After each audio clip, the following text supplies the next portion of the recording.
저는 올해 72세 박영순입니다. 이 사연을 쓸까 말까 정말 오랫동안 고민했어요. 하지만 혹시 나 같은 상황의 사람들이 있다면 조금이라도 위로받고 남은 내 인생을 찾았으면 하는 마음에 용기를 냈습니다. 72세 박영순 씨의 충격적인 사연이 궁금하신 분들은 좋아요와 구독 눌러주세요. 영순 씨에게는 작은 관심이 커다란 힘이 될 것입니다. 그럼 이야기 시작하겠습니다. 봄바람이 살랑살랑 부는 어느 평범한 화요일 오후였어요. 아들 민수는 회사에, 며느리 지영이는 병원에, 손자 태민이는 유치원에 간 조용한 집에서 저는 늘 하던 대로 점심 설거지를 하고 있었습니다. 지영이는 늘 바쁘다며 설거지를 저에게 맡기고 나가곤 했거든요. 저는 그게 당연하다고 생각했어요. 집에서 놀고 있는 시어머니가 해야 할 일이라고 여겼습니다. 설거지를 마치고 식탁을 닦는데 식탁 위에 며느리 핸드폰이 놓여 있는 게 보였어요. 지영이가 서둘러 나가면서 깜빡한 모양이었죠. 평소라면 그냥 지나쳤을 텐데 그날따라 핸드폰에서 계속 알림음이 울려서 혹시 급한 연락이 있나 싶어 살펴보게 됐습니다. 지영이는 간호사로 일하고 있어서 가끔 급한 연락이 오곤 했어요. 화면을 켰는데 그때 봤어요. 메모장 목록에 시임원이 유서 임시저장이라는 제목의 파일이 있는 거리요. 제 심장이 덜컥 내려앉았습니다. 왜 며느리가 시어머니 유서라는 걸 저장해 놨을까요? 혹시 내가 언제 유언장 얘기를 했었던 적이 있나? 최근 기억력이 좀 떨어져서 깜빡하는 일이 있긴 했는데 온갖 생각이 머릿속을 스쳐 지나갔지만 호기심을 참을 수 없어서 파일을 열어봤습니다. 그리고는 그 자리에서 주저앉고 말았어요. 제가 쓰지도 않은 제 유서였습니다. 제가 스스로를 짐이라고 부르며 모든 재산을 큰아들과 며느리에게 넘기고 고마웠다는 내용으로 가득했어요. 며느리 핸드폰에서 난 곧 죽을년이 돼 있었어요. 더 읽을 수가 없었어요. 손이 덜덜 떨리더라고요. 며느리에게 고마워하고 항상 미안하다고 생각하며 살았는데 정작 며느리는 제 죽음을 이용해서 모든 재산을 가져갈 계획을 세우고 있었던 거예요.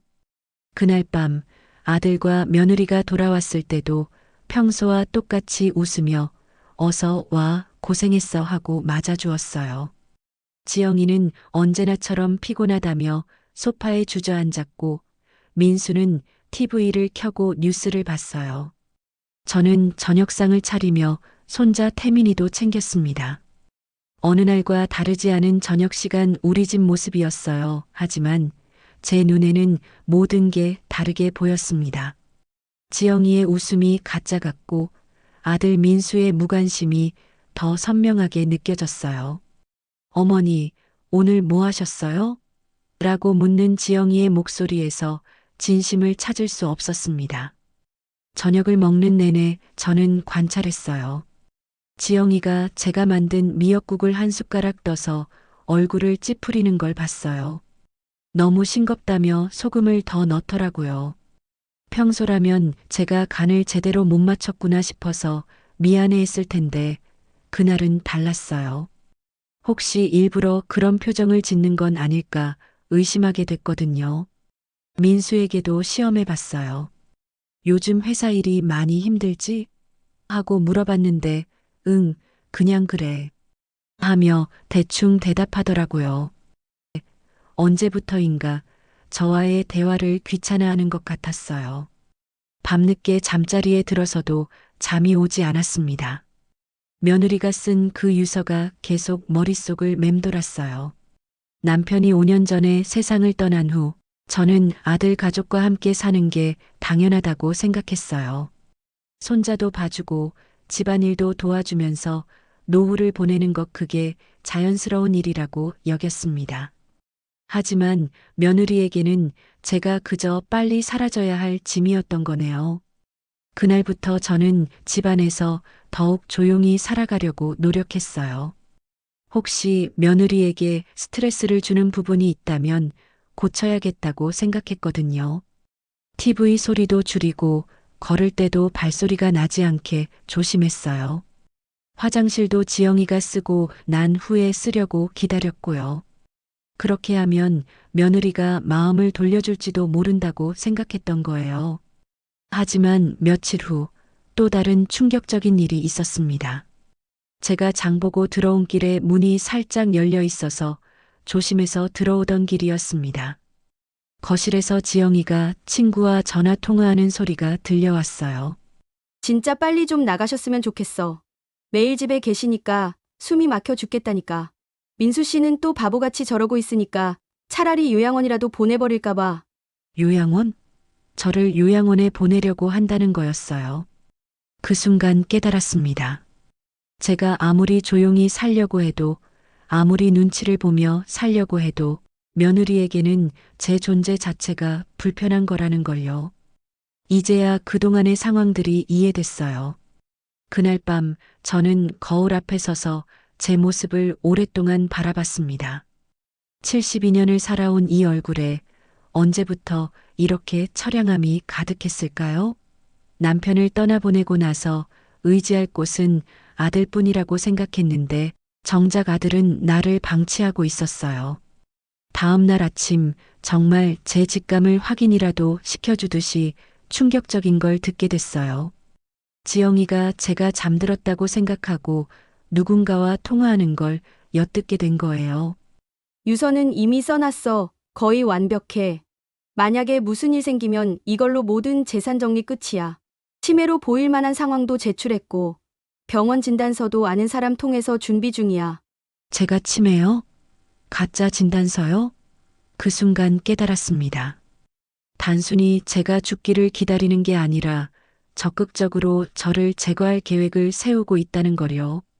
저는 이 상황을 어떻게 헤쳐나가야 할까요? 여러분이라면 어떻게 하실 건가요? 댓글에 자유롭게 적어주세요. 며느리의 진짜 계획을 알고 나니 그동안 당했던 일들이 파노라마처럼 스쳐 지나갔어요.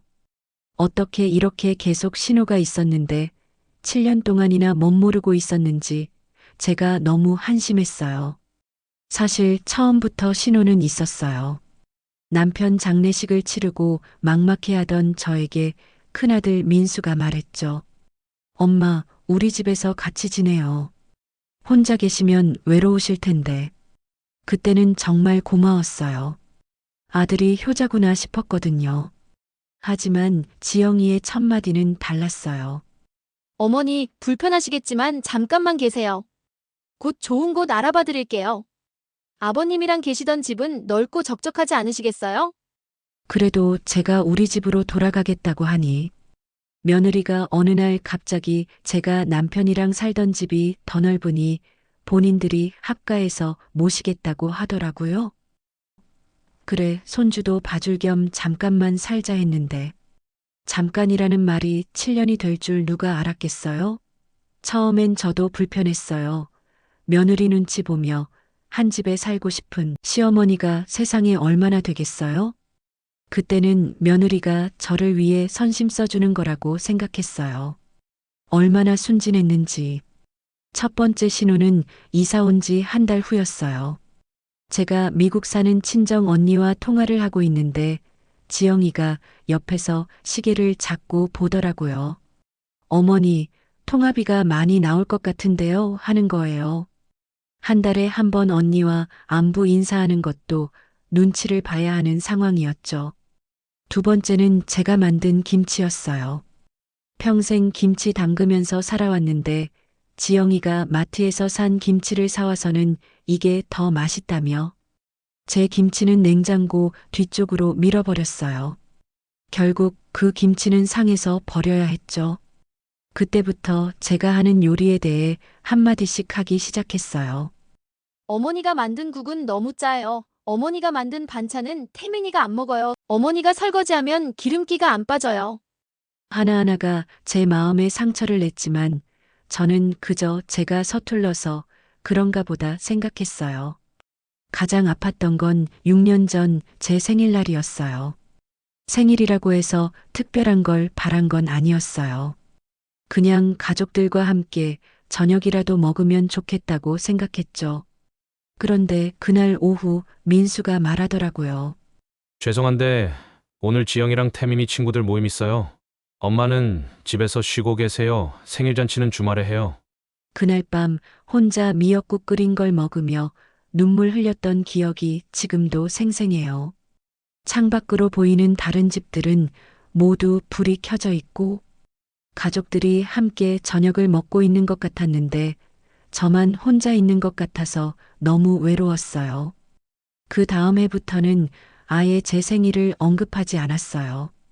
어차피 기억해 주지도 않을 테니까요. 실제로 지영이는 제 생일을 한 번도 먼저 기억해 준 적은 없었어요. 아들 민수도 그저 손자 태민이가 만들어준 어설픈 생일 카드 하나로도 행복했습니다.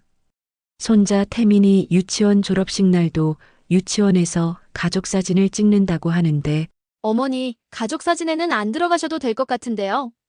나중에 따로 찍어드릴게요. 괜찮으시죠? 따로 찍어준 사진은 당연히 없었죠. 손자 태민이 생일날도 마찬가지였어요. 집에서 태민이 친구들이랑 생일 파티를 한다길래 제가 정성스럽게 미역국을 끓이고 잔치국수도 준비했는데 지영이가 위생이 걱정된다며 모두 버렸어요. 그리고는 비싼 레스토랑에서 음식을 주문해서 잔치를 했죠. 태민이가 할머니가 끓인 미역국도 먹고 싶다고 하니까 할머니 미역국은 짜서 아이들이 먹으면 안 돼. 짜게 먹으면 건강에 나빠. 그러더니 어머님 요새 젊은 엄마들이 저염식에 민감해서요. 애들이 좋아하는 메뉴도 아니고요. 혹시 뒷말 나올까봐 그랬어요. 섭섭하지 않으시죠? 그때부터인가 아예 대놓고 저를 무시하기 시작했어요. 제가 말을 해도 못 들은 척하거나 핸드폰만 보면서 내내하고 대답하는 게 전부였어요. 가끔 며느리 친구들이 놀러와서 시어머니 욕을 하는 소리도 들렸어요. 나이 들어서 그래. 우리 시어머니도 처음엔 그랬는데. 초장에 시어머니 기세를 꺾지 못하면 너 평생 고생한다. 친구에게 충고랍시고 의시되며 늘어놓는 며느리의 목소리였어요. 그런데 가장 마음 아팠던 건 손자 태민이의 변화였어요. 어렸을 때는 할머니 하며 제게 달려와서 안겼던 아이가 언제부턴가 저를 피하기 시작했어요. 태민아, 할머니랑 같이 놀까? 하면 안 돼요. 엄마가 할머니는 아프다고 했어요. 하더라고요. 나중에 알고 보니 지영이가 태민이에게 이런 말을 했더라고요. 할머니는 나이가 많아서 기억을 자꾸 깜빡하셔. 할머니가 혹시나 실수로 태민이를 다치게 하거나 태민이를 잃어버릴까봐 걱정돼서 그래. 할머니가 무슨 말하면 꼭 엄마한테 얘기해줘야 해. 7살 아이에게 할머니를 불신하도록 가르친 거예요. 얼마나 치밀한지 소름이 돋았어요. 명절 때마다 정말 기가 막혔어요. 제가 정성스럽게 준비한 차례상을 보고 지영이가 뭐라고 했는지 아세요? 어머니, 요즘은 간편하게 사서 차리는 게 대세예요. 이렇게 힘들게 하실 필요 없어요. 마치 제가 시대에 뒤떨어진 사람인 것처럼 말하더라고요. 그리고는 친구들에게 전화해서 시어머니가 옛날 방식만 고집하셔서 힘들다고 불평했어요. 하루는 민수 친구들이 놀러 오기로 한 날. 어머님 저녁에 찜질방 다녀오세요. 민수 씨 친구들끼리 편하게 이야기할 수 있게요. 어머니 계시면 아무래도 좀.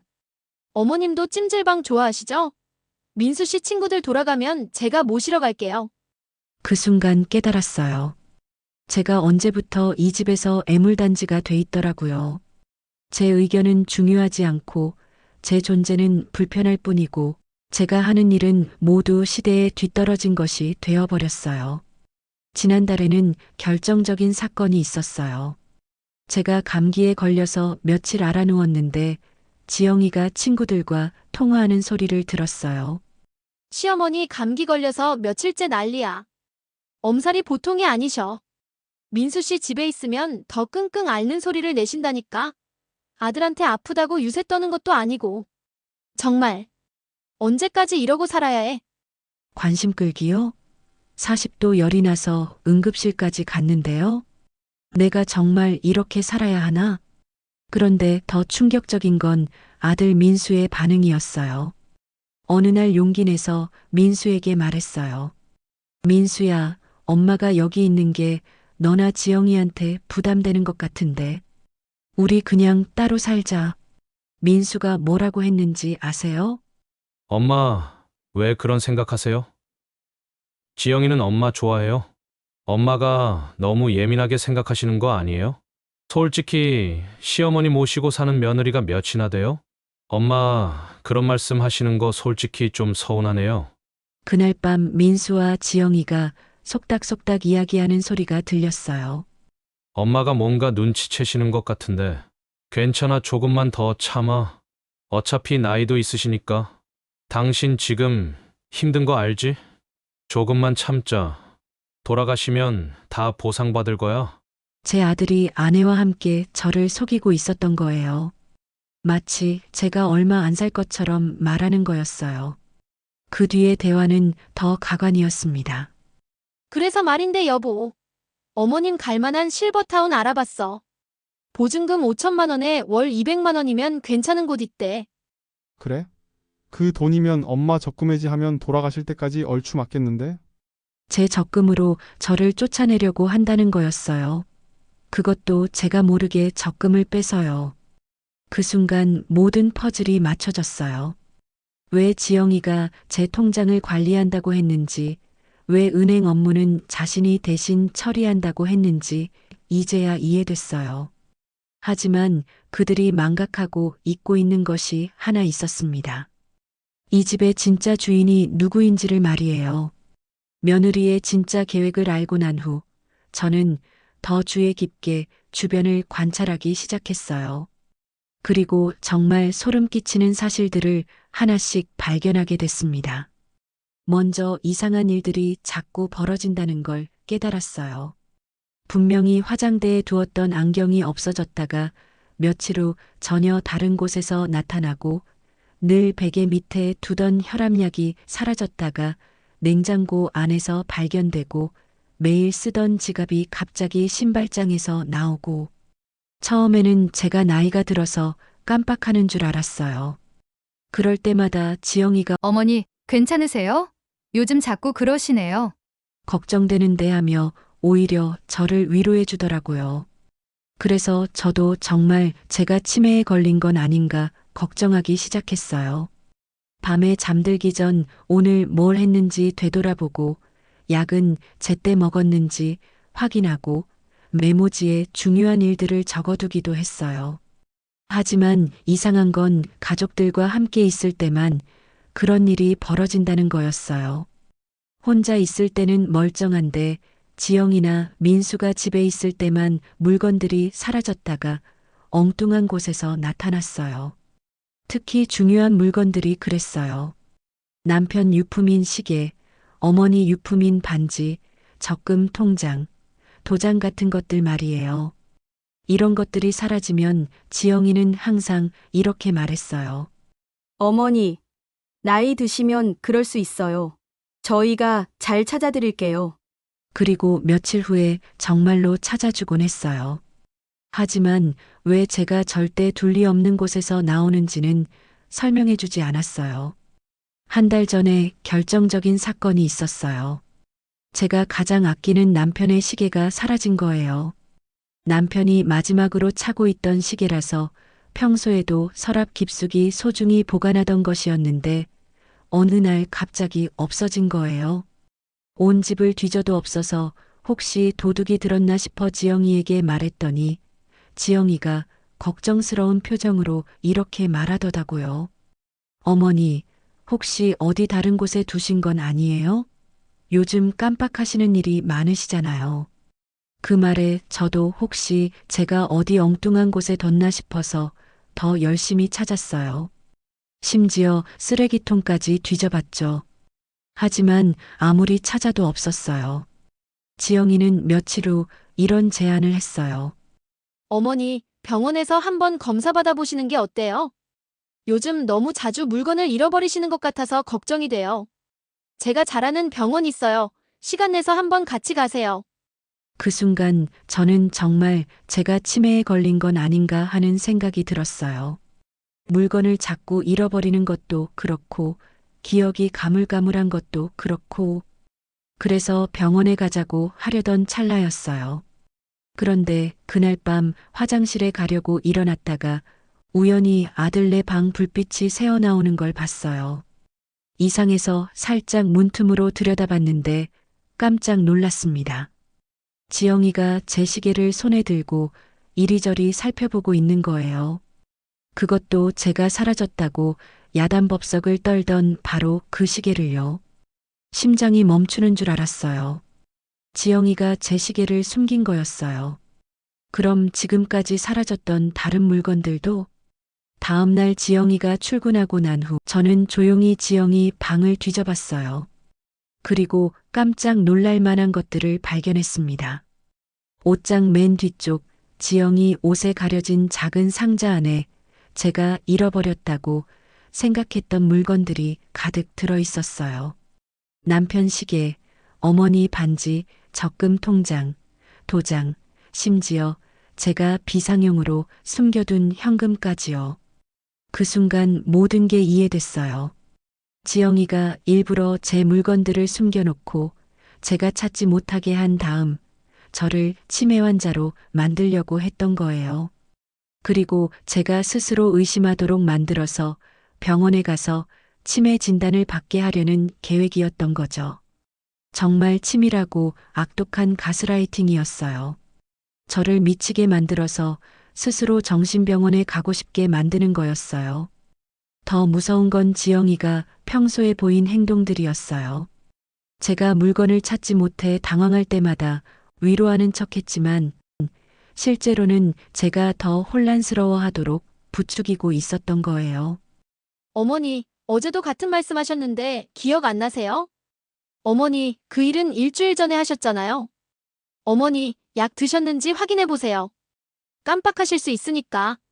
이런 말들을 계속해서 제가 스스로를 의심하게 만들었던 거예요. 그리고 주변 사람들에게는 이렇게 말하고 다녔죠. 요즘 어머니가 자꾸 물건을 잃어버리세요. 같은 말을 반복하시고 방금 한 일도 기억 못 하시고. 정말 걱정이에요. 이웃들이 저를 볼 때마다 걱정스러운 눈빛으로 바라보는 이유가 있었던 거예요. 지영이가 미리 제가 치매라고 소문을 내고 다녔던 거죠. 더 소름 끼치는 건 지영이의 일기장이었어요. 2023년 1월 5일 시어머니 시계 숨김.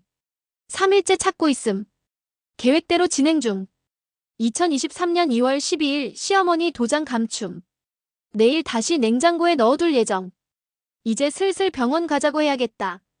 2023년 3월 20일 시어머니가 드디어 본인이 치매인가 의심하기 시작함. 목표까지 70% 달성. 일기를 더 읽어보니 지영이의 최종 목표가 나와 있었어요. 저를 치매 진단받게 해서 성년후견인이 되고 제 모든 재산을 합법적으로 가져간 다음 요양원에 보내버리는 거였어요. 그리고 그 과정에서 제가 스스로 포기하고 체념하게 만들어서 저항할 힘조차 없게 만드는 게 계획이었던 거죠. 정말 무서웠어요. 7년 동안 저는 지영이를 착한 며느리라고 생각했는데 실제로는 제 정신을 조금씩 갉아먹는 악마였던 거예요. 하지만 이제 저도 지영이의 진짜 모습을 알았어요. 그리고 제가 치매에 걸린 게 아니라는 것도 확실해졌고요. 그날 밤 저는 남편의 유품 상자를 꺼내봤어요. 지영이가 아직 찾지 못한 진짜 비밀들이 그 안에 숨어 있었어요. 이제 제가 반격할 차례였습니다. 7년 동안 당한 가스라이팅을 되돌려줄 시간이 온 거였어요. 5년 전 남편이 세상을 떠날 때 나중에 꼭 필요할 때가 올 거야. 라며 건네준 열쇠로 열어본 건 처음이었어요. 상자를 열자마자 깜짝 놀랐습니다. 제가 전혀 몰랐던 서류들이 가득 들어 있었거든요. 그 중에서도 가장 눈에 띈 건 집 등기부등본이었어요. 소유자 박영순. 아, 맞다. 남편이 돌아가시기 전에 집을 내 명의로 바꿔놨다고 했었는데 그때는 정신이 없어서 자세히 듣지 못했어요. 그런데 정말로 이 집이 제 명의였던 거예요. 지영이는 그저 저만 이 집에서 쫓아내면 지내들게 될 거라고 생각하고 있었는데 실제로는 제가 집주인이었던 거죠. 더 놀라운 서류들이 계속 나왔어요. 제 명의로 된 예금 통장들, 제가 몰랐던 적금들, 심지어 주식 계좌까지 있었어요. 남편이 평생 모은 돈이 생각보다 훨씬 많았던 거예요. 통장 정리를 해보니 놀라운 금액이었어요. 지영이가 노리고 있던 제 재산이 고작 이 집 하나인 것 같은데 제가 잊고 있던 제 친정 땅까지 실제로는 총 20억이 넘는 재산이 있었던 거예요. 그리고 가장 중요한 건 남편의 편지였어요. 사랑하는 아내 영순에게. 내가 이 편지를 쓰는 건 혹시 모를 일에 대비해서야. 아들이 효자라고 믿지만 지도 결혼하고 제 가정 꾸리면 나중에 당신한테 어떻게 할지 모르니까. 집은 이미 당신 명의로 바꿔뒀고 모든 재산 목록도 정리해뒀소. 만약 누군가 당신을 괴롭히거나 재산을 노린다면 이 서류들을 가지고 변호사에게 가세요.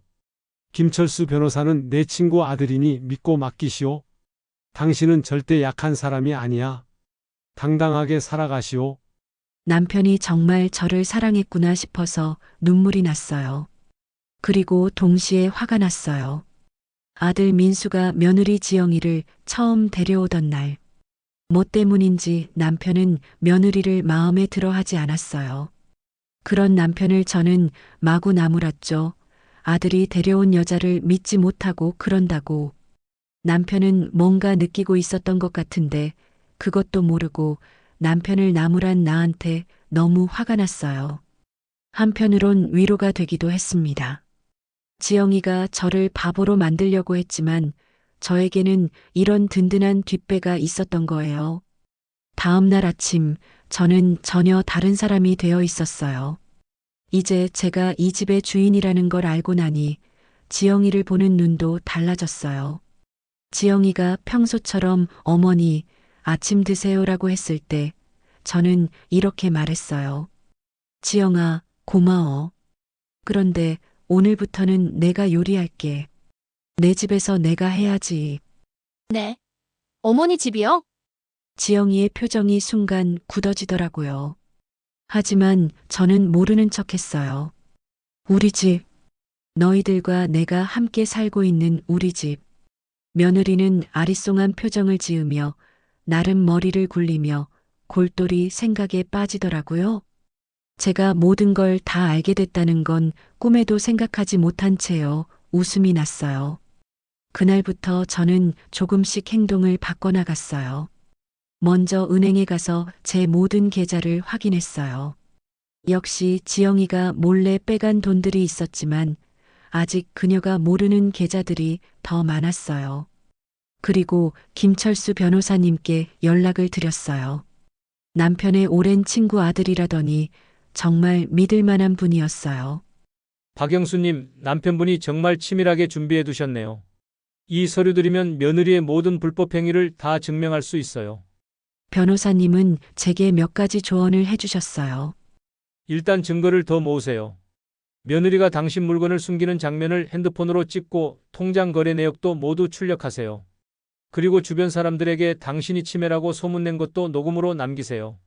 저는 변호사님의 조언대로 증거 수집을 시작했어요.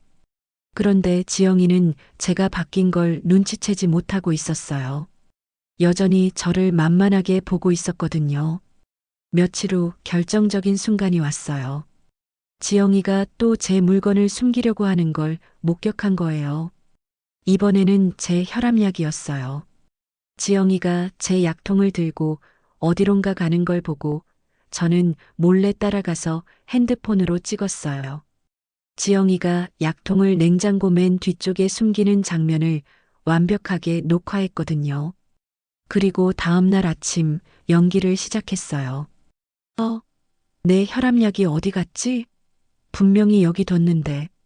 지영이가 예상대로 나타나더라고요. 어머니, 또 잃어버리셨어요? 요즘 너무 자주 그러시는데 정말 걱정이에요. 혹시 냉장고에 넣으신 건 아니에요? 냉장고에? 내가 왜 약을 냉장고에 넣겠어? 어머니, 어제도 그러셨잖아요. 기억 안 나세요? 지영이가 냉장고를 열어서 약통을 꺼내더라고요. 마치 정말 제가 넣은 것처럼 연기하면서요. 어머니, 여기 있네요. 역시 어머니가 넣으신 거예요. 그 순간 저는 핸드폰 녹음 버튼을 눌렀어요. 지영아, 나는 분명히 약을 냉장고에 넣은 적이 없어. 누가 넣은 거지? 어머니, 또 시작이세요? 어제도 같은 말씀하셨는데. 정말 병원에서 검사 받아보셔야 할 것 같아요. 완벽한 가스라이팅 현장을 녹음으로 남겼어요. 그리고 지영이가 어제 약통을 숨기는 영상도 있으니까 이제 완벽한 증거가 갖춰진 거죠. 그날 오후 지영이가 친구와 전화하는 내용도 녹음했어요. 내 계획이 너무 치밀했나? 시어머니가 진짜로 이상해지신 것 같아. 자꾸 물건을 잃어버리시고 같은 말만 반복하시고. 이제 슬슬 병원에서 치매 진단받게 해야겠어. 모든 대화가 녹음됐어요. 지영이의 진짜 목적이 뭔지 분명하게 드러나는 대화였죠. 그 후 며칠 더 지켜보니 지영이의 계획이 구체적으로 보였어요. 다음 주에 저를 병원에 데려가서 치매 진단을 받게 하고 그 다음 달에 성년후견인 신청을 할 예정이었어요. 하지만 지영이는 몰랐어요. 제가 이미 모든 걸 알고 있다는 걸. 그리고 제가 얼마나 큰 재산을 가지고 있는지도 모르고 있었어요. 변호사님과 상의한 결과 지영이의 계획을 끝까지 지켜본 다음 결정적인 순간에 모든 걸 폭로하기로 했어요. 그래야 지영이의 범죄 의도를 확실하게 증명할 수 있거든요. 이제 진짜 게임이 시작될 거예요. 7년 동안 저를 바보로 만들려고 했던 지영이에게 진짜 바보가 누구인지 보여줄 시간이 온 거예요. 드디어 그날이 왔어요. 지영이가 저를 병원에 데려가려는 바로 그날 말이에요. 변호사님과 미리 계획한 대로 저는 마지막까지 연기를 계속했어요. 지영아, 나 정말 병원에 가야 하나? 별로 아픈 것 같지 않은데. 어머니, 그냥 검사만 받아보세요. 요즘 깜빡하시는 일이 너무 많아서 걱정이에요. 지영이의 목소리에는 설렘이 가득했어요. 드디어 자신의 계획이 성공할 것 같아서 흥분하고 있었던 거죠. 병원에 가는 차 안에서도 지영이는 계속 이런 말을 했어요. 어머니, 의사 선생님이 뭐라고 물어보시면 솔직하게 대답하세요. 요즘 물건도 자주 잃어버리시고 같은 말도 반복하시고 그런 것들 말이에요. 저는 고개를 끄덕이며 대답했어요. 그래, 알겠다. 하지만 속으로는 오늘 내가 얼마나 큰 실수를 하는지 보게 될 거야 라고 생각하고 있었어요. 병원에 도착해서 신경과에 접수를 했는데 지영이가 의사 선생님께 이런 말을 하더라고요. 선생님, 저희 어머니가 요즘 치매 증상이 심해지신 것 같아요. 물건을 자꾸 잃어버리시고 방금 한 말도 기억 못하시고 약도 제대로 못 챙겨 드시고. 의사 선생님이 저에게 간단한 질문들을 하기 시작했어요. 오늘이 며칠인지, 대통령이 누구인지, 100에서 7씩 빼기 같은 것들 말이에요. 저는 모든 질문에 완벽하게 대답했어요. 심지어 의사 선생님이 어려운 문제까지 내셨는데도 척척 답했거든요. 의사 선생님이 고개를 갸우뚱하더니 지영이에게 말씀하셨어요. 어머님이 인지 능력에는 전혀 문제가 없어 보이는데요. 혹시 다른 증상이 있으신가요? 지영이가 당황한 기색을 보이더니 더 구체적으로 말하기 시작했어요. 선생님, 집에서는 정말 심해요. 어제도 혈압약을 냉장고에 넣어두셨다가 본인이 넣은 걸 기억 못하시고. 그때였어요. 제가 조용히 핸드폰을 꺼내서 녹음 파일을 틀었어요. 지영이가 어제 제 약을 냉장고에 숨기는 영상과 그 후 저에게 가스라이팅을 하는 음성이 병원 진료실에 울려 퍼졌어요. 어머니, 또 시작이세요? 어제도 같은 말씀하셨는데. 정말 병원에서 검사 받아보셔야 할 것 같아요. 의사 선생님의 얼굴이 굳어지더라고요. 그리고 지영이는 창백해졌어요. 이게 뭐예요? 저는 차분하게 말했어요. 선생님, 제가 며느리의 가스라이팅을 당하고 있었습니다. 이 영상을 보시면 며느리가 제 약을 숨기는 장면이 나와요. 핸드폰 영상을 보여드리니 의사 선생님이 깜짝 놀라시더라고요. 지영이가 제 약통을 냉장고에 숨기는 장면이 선명하게 찍혀 있었거든요. 이건 명백한 학대 행위입니다. 고의로 환자를 혼란스럽게 만드는 거예요. 지영이가 급하게 변명하기 시작했어요. 아니에요, 선생님. 그건 오해예요. 하지만 저는 준비한 게 더 있었어요. 변호사님이 미리 병원에 와서 대기하고 있었거든요. 김철수 변호사님, 들어오세요. 문이 열리면서 정장을 입은 변호사님이 들어오시더니 지영이를 보고 이렇게 말씀하셨어요. 박지영 씨, 당신은 지금 성년 후견인 제도를 악용하려 했고 시어머니를 대상으로 가스라이팅을 행했으며 재산을 부정하게 취득하려 한 혐의를 받고 있습니다. 지영이의 얼굴이 하얗게 변했어요. 뭐라고요? 변호사님이 준비한 서류들을 펼쳐 보이셨어요. 영순 씨 명의로 된 집 등기부등본입니다. 이 집의 실제 소유주는 영순 씨예요. 그리고 이건 당신이 몰래 빼간 돈들의 거래 내역이고요. 지영이가 떨리는 목소리로 말했어요. 그런 일은 없었어요. 제가 언제? 그때 저는 가장 결정적인 증거를 꺼냈어요. 지영이의 일기장이었어요. 이것도 설명해 보세요. 시어머니 시계 숨김, 계획대로 진행 중이라고 직접 쓴 일기 말이에요. 일기장을 펼쳐 보이자 지영이가 완전히 멘붕이 되더라고요. 그건 제 일기장이 아니에요. 당신 필체와 똑같은데요? 그리고 당신 방에서 나온 건데요? 변호사님이 차분하게 설명해 주셨어요. 지영 씨, 증거가 이렇게 많으면 변명해도 소용없어요. 특히 이 녹음 파일은 당신이 고의로 시어머니를 치매 환자로 만들려 했다는 걸 보여주고 있어요.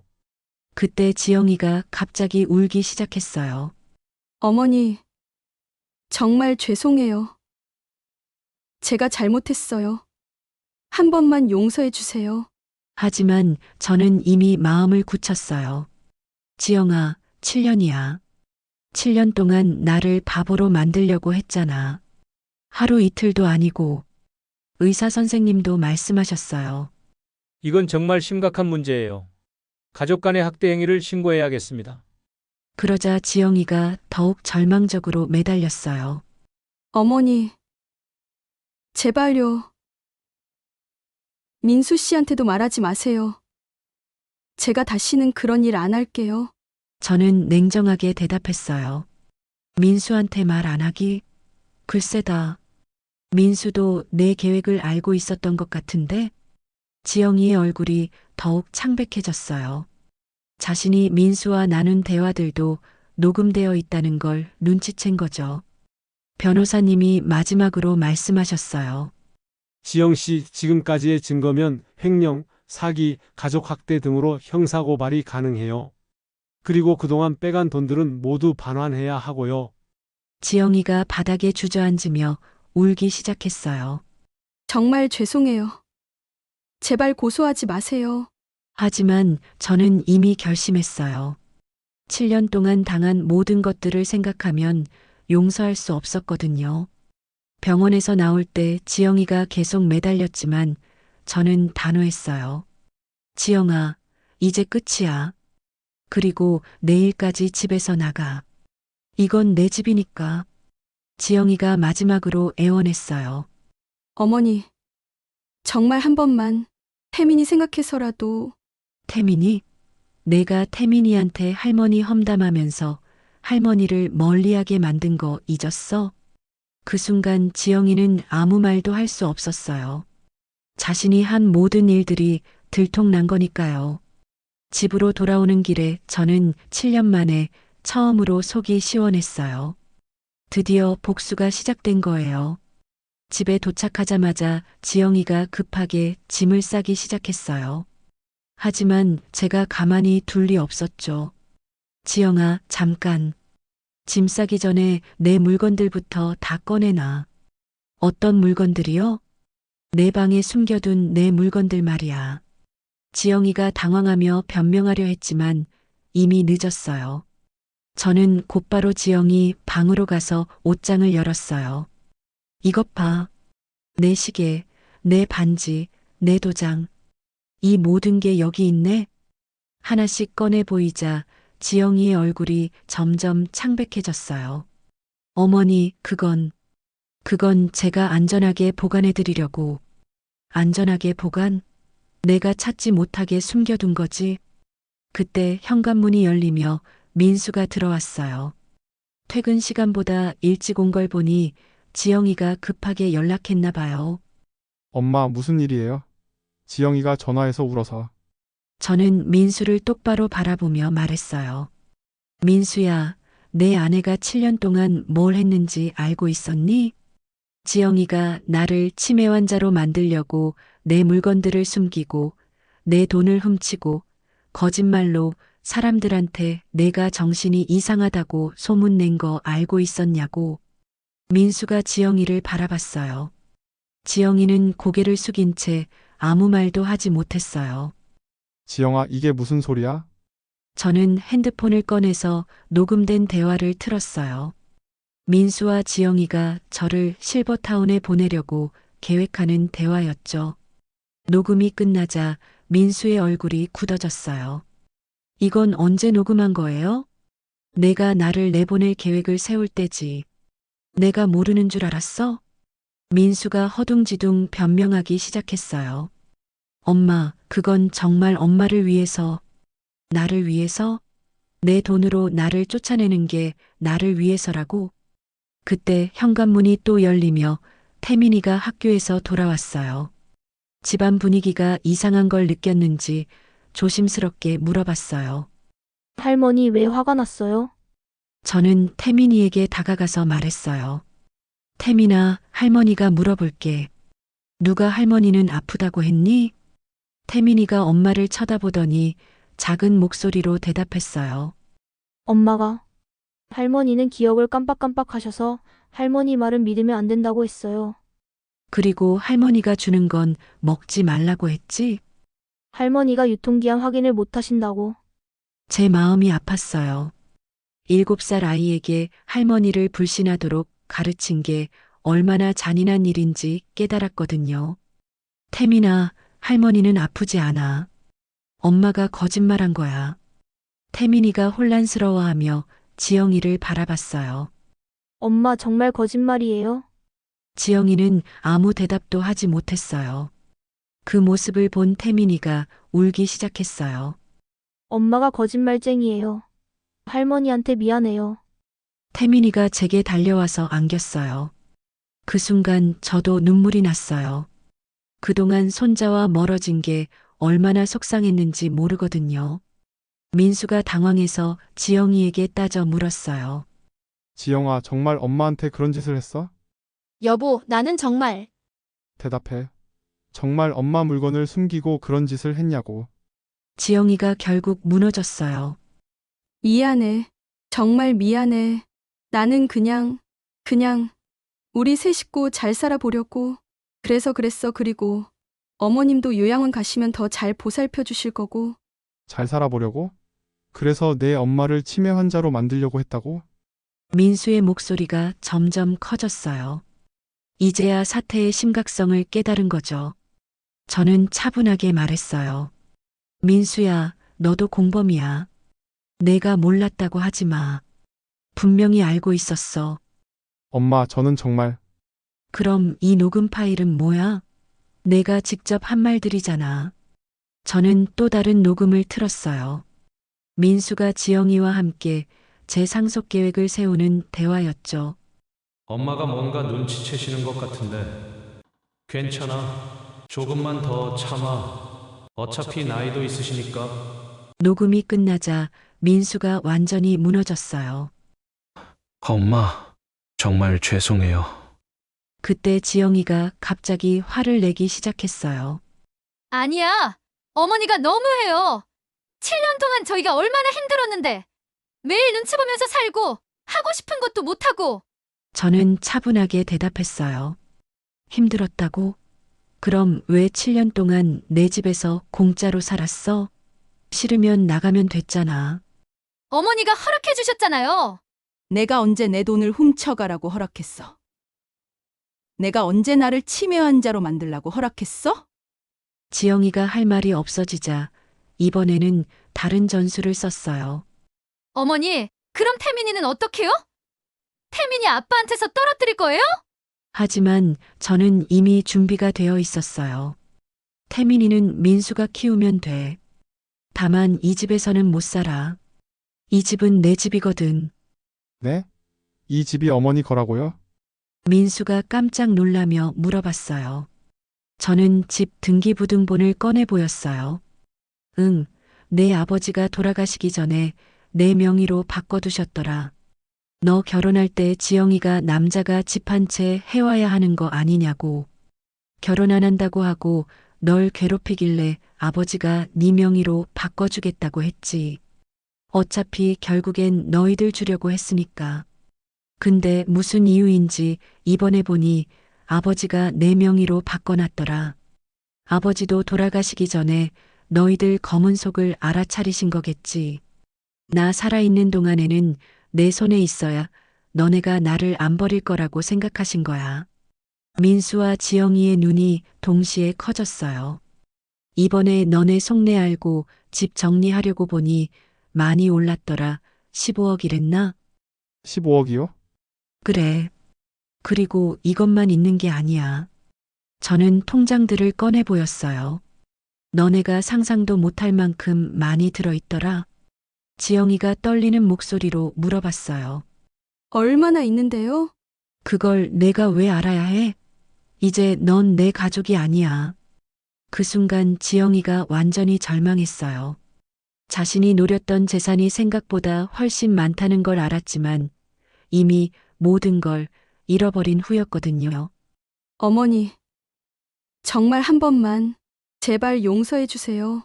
하지만 저는 단호했어요. 안 돼.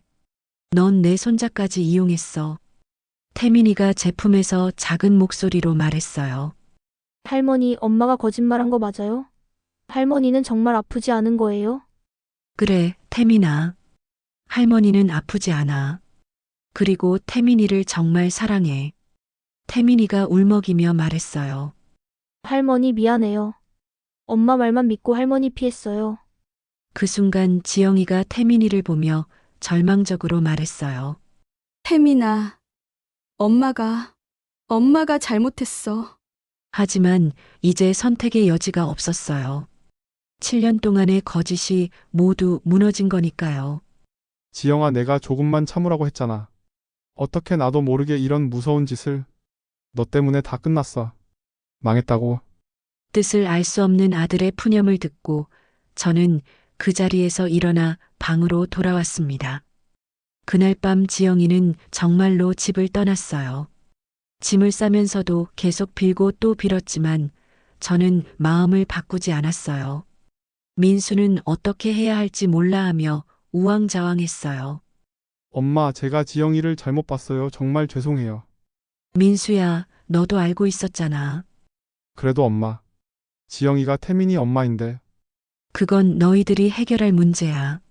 나는 더 이상 그 사람이랑 한 집에서 못 살아. 민수가 망설이다가 물어봤어요. 엄마, 그럼 저희는 어떻게 해야 해요? 너는 내 아들이니까 용서해 줄 수 있어. 하지만 조건이 있어. 첫째, 지영이와는 이혼해. 둘째, 그동안 훔쳐간 돈은 모두 돌려줘. 셋째, 앞으로는 나를 속이지 마. 민수가 고민에 빠졌어요. 아내와 어머니 사이에서 선택해야 하는 상황이 된 거죠. 다음 날부터 집안 분위기가 완전히 바뀌었어요.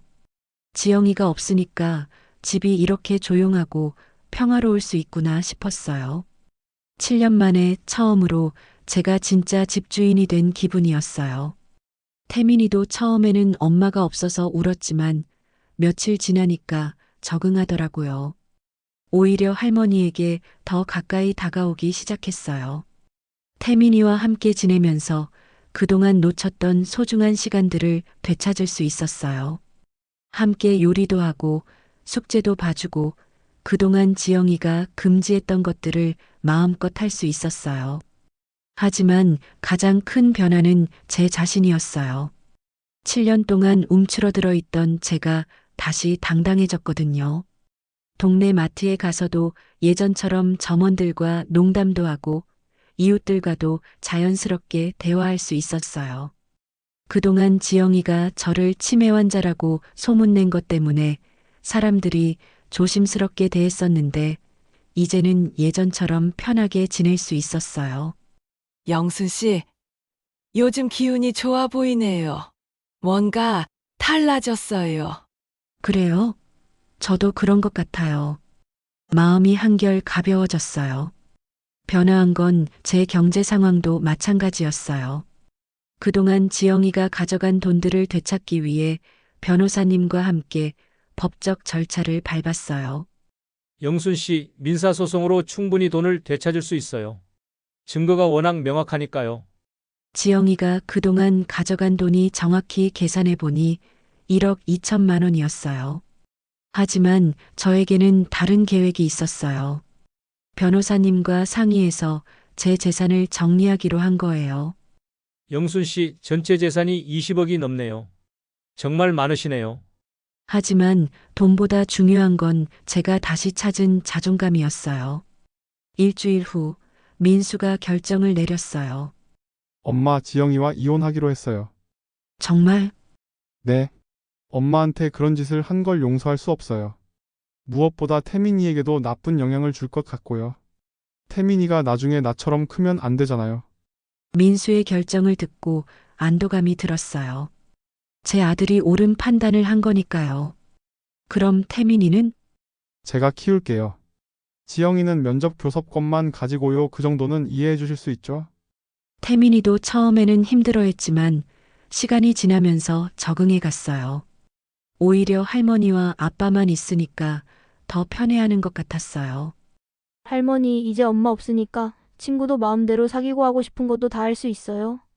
그런 태민이를 보면서 지영이가 얼마나 아이에게도 나쁜 영향을 줬는지 깨달았어요. 한 달 후 저는 큰 결정을 내렸어요. 민수야, 엄마가 따로 나가서 살까 한다. 엄마는 이제 내 인생을 살고 싶어. 사실 저에게는 새로운 꿈이 생겼어요. 그동안 남편과 함께 하고 싶었던 일들, 지영이 때문에 포기했던 것들을 다시 해보고 싶었거든요. 좋은 아파트 하나 사서 혼자 살 거야.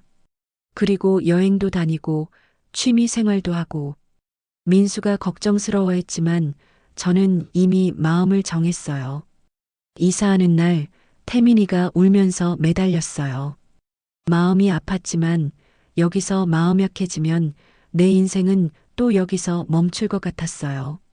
새 집으로 이사한 후 제 인생이 완전히 바뀌었어요. 요가 교실도 다니고 문화센터에서 요리 강습도 받고 오랫동안 꿈꿔왔던 여행도 다녀왔어요. 72세에 새로운 인생을 시작한 거예요. 7년 동안 잃어버렸던 저를 다시 찾은 거죠. 그리고 무엇보다 좋은 건 이제 아무도 저를 무시하거나 얕보지 않는다는 거였어요. 3개월 후 지영이가 찾아왔어요. 지영이가 제 앞에 나타났을 때 초췌한 모습에 깜짝 놀랐어요. 어머니, 정말 죄송해요. 제발 한 번만 용서해 주세요. 지영이가 무릎을 꿇으며 울기 시작했어요. 돈도 다 갚을게요. 제발 민수 씨랑 다시 시작하게 도와주세요. 그건 민수가 결정할 일이야. 태민이는 어떡해요? 태민이가 엄마 보고 싶어 해요. 그래도 제가 아무런 대꾸가 없자 그 순간 지영이의 얼굴이 변했어요. 애원하던 표정이 사라지고 본성이 드러나기 시작했어요. 어머니, 진짜 냉정하시네요. 지영이가 화를 내기 시작했어요. 혼자 살기 힘드실 거예요. 나이도 있으시고 언제까지나 지금 같을 줄 아세요? 요새 고독사가 판을 치는 세상이에요. 그리고 그 많은 재산은 누구한테 물려주실 거예요? 역시 끝까지 돈 이야기네요. 지영이가 마지막으로 협박을 시도했어요. 저 정말 죽을 수도 있어요. 그래도 괜찮으세요? 자해 협박까지 했지만 저는 단호했어요. 지영이는 갑자기 또 확풀에 죽은 목소리로 소름 끼치게 얘기했어요. 제발요. 마지막으로 1억만 주세요. 그럼 진짜 안 나타날게요. 끝까지 돈을 요구하는 추한 모습이었어요. 지영이가 절망한 표정으로 떠났어요. 6개월 후 태민이 생일날 분위기가 완전히 달랐어요. 할머니, 저 요즘 학교에서 자랑해요. 우리 할머니가 제일 멋있다고. 맞아요. 저는 새로운 일을 시작했어요. 영순 할머니의 맛있는 레시피라는 블로그를 운영하고 있어요. 구독자가 벌써 10만 명이나 돼요. 가끔 방송 출연 제의도 들어오고 요리책 출간 이야기도 나와요. 75세의 인플루언서가 된 거죠. 얼마 전 충격적인 소식을 들었어요. 지영이가 70세 부동산 사업가와 재혼했다는 거예요. 또 돈 많은 남자를 찾았네요. 하지만 이미 제게는 상관없는 일이었어요. 지금 저는 정말 행복해요. 72년을 살면서 이렇게 자유롭고 당당한 적이 처음이에요. 태민이는 이제 10살이 됐고 할머니를 정말 좋아해요. 민수도 많이 달라졌어요. 무엇보다 좋은 건 제가 저 자신을 사랑하게 됐다는 거예요. 7년 동안 잃어버렸던 자존감을 다시 찾았고 새로운 재능까지 발견했어요. 나이가 들었다고 포기할 것은 없어요.